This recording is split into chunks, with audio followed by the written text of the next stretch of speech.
So Giannis Antetokounmpo, he is one of the best players in the world, and this is probably the best we've seen Giannis, regardless of how the Milwaukee Bucks are playing.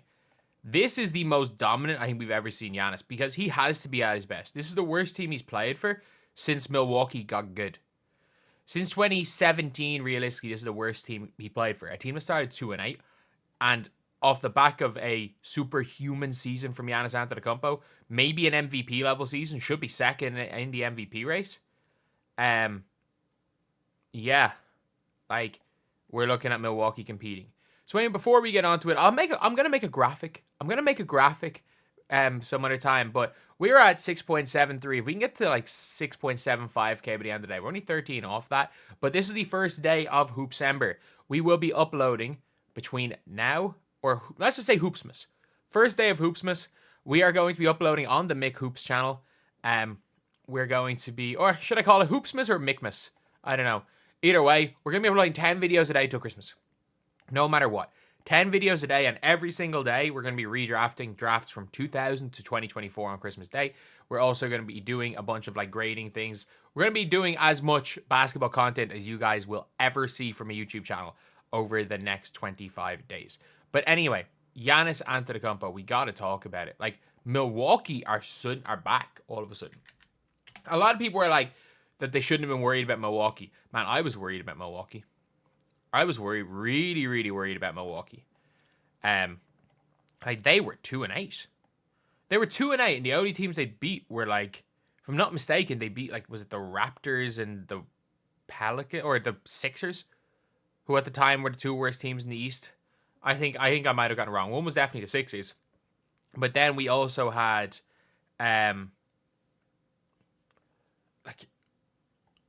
we also had them almost losing to the Pistons, needing a miracle 2 bricked free throws from, from the rookie Ron Holland to beat the Pistons. And since then, the Milwaukee Bucks have been rolling. They're on a 6-game win streak. They're do they currently have the longest win streak in the NBA?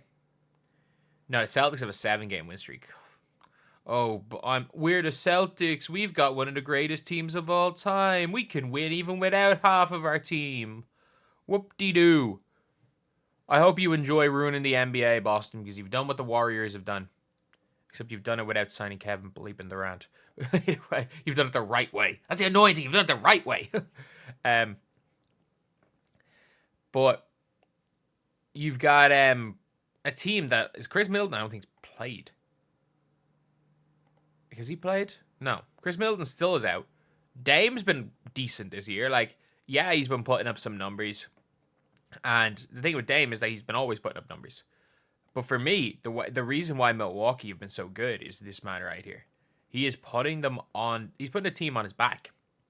Like 41, 37, 32, 42 on 70, 66, 52, and 62% shooting. 12, 17 from free throw line. Other than one game against Chicago, where he was 50%, 81, 70, 70% from the line. What are his stats on the season for Giannis? Giannis is shooting only 61% from the line. Oh, he's kind of down, to be fair. But he's shooting 60% from the field. He's averaging 33 points per game. 33 and 12 with 7 assists per game. Like, I get it. Nikola Jokic has been doing the exact same thing. Like, Jokic has done the exact same thing for Denver. Denver at 10 and 7. And Jokic, when he hasn't played every game, but like he's averaging 29, 13, and 10. Like, that's realistically, Jokic is putting up superhuman numbers.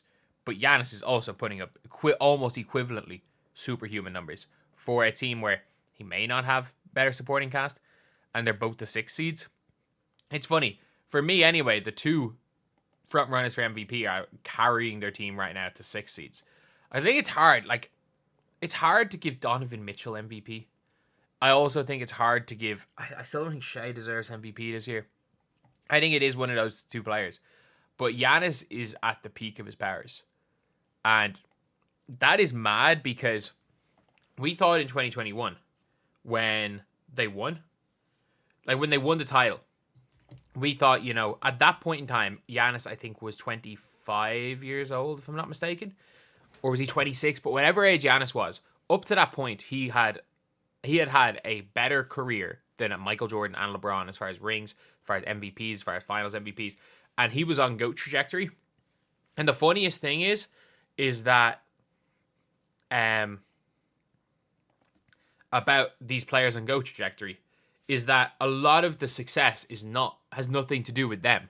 So like a lot of people be like, oh yeah, you know, Giannis was on that trajectory, and then it was just unfortunate situations because Giannis has gotten better since 2021. He's gotten better every season. In 2022, they lose Chris Middleton in the playoffs and lose to Boston in 7. In 2023, he gets hurt in the playoffs. In 2024, he gets hurt in the playoffs. So the man has been putting up better and better seasons. He's a champion. He's the only person who has ever had voter fatigue 5 years later. And yeah, I think when it's all said and done, Giannis Antetokounmpo is going to go down as a better all-time player than Kevin Durant. That's my opinion. That is my opinion. When it's all said and done, he's going to go down as better than KD. Because one, KD has never averaged 32 points a game in a season. If I'm not mistaken, what's Kevin Durant's what is his highest points per game in a season? And I get it, Kevin Durant might be as efficient a shooter. He had a ridiculous finals, but he won 2 of them in Golden State. Like the most points per game Kevin Durant has averaged on a season is 32. I know, it is 32. So he's averaged 32 exactly. Giannis at this point in time, if he can keep this up for the rest of the year, will have a higher season average than KD ever had, while also averaging 11 boards and 6 assists a game. Giannis is the only player not named Nikola Jokic you can argue is the best player in the world. And look, I get it. I have a feeling this is going to be the year the media try to make the garbage time merchant Jason Tatum the MVP. And that's just a joke. Jason Tatum's a really good player. I hate saying it. He is a really good player. I just don't like Boston. But and he does, in fairness, have a lot of stinker games where the team just wins it for him. I think he could average like 26 a game. They're still going to push him for MVP because I do think the two real front runners for MVP in Giannis and Jokic are both going to be. They're both not going to have good enough records to I don't actually think they're going to have good enough records to really be in with a shout. So, for American fans, you should be happy. You should be happy. For the first time in 7 years, an American's probably going to win MVP.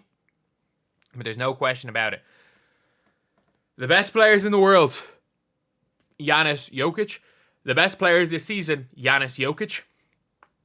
And if one of these two guys just carrying their teams, like they're both two-time, Jokic is a 3-time MVP, Giannis a 2-time MVP, who are both playing better this year than they ever have in their career. If neither of them wins the MVP, we should stop calling it the MVP.